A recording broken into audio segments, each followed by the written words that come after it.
11-14-20-95, kelas A3 Keperawatan dari Universitas Pembangunan Indonesia Mataram.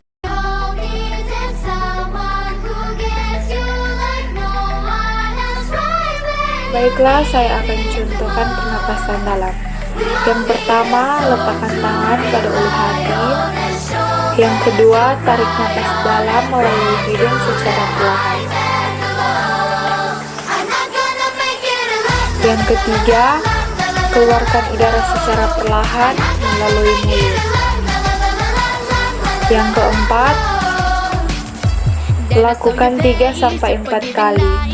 Dan yang terakhir, pada tarikan napas keempat, keluarkan napas secara maksimal.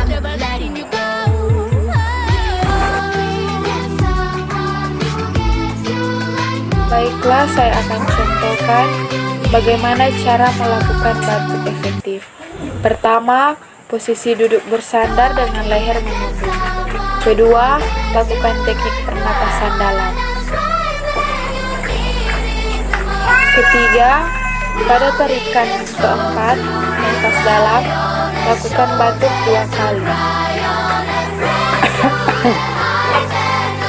Keempat, pada tarikan napas kelima, lakukan batuk bersama dengan mengeluarkan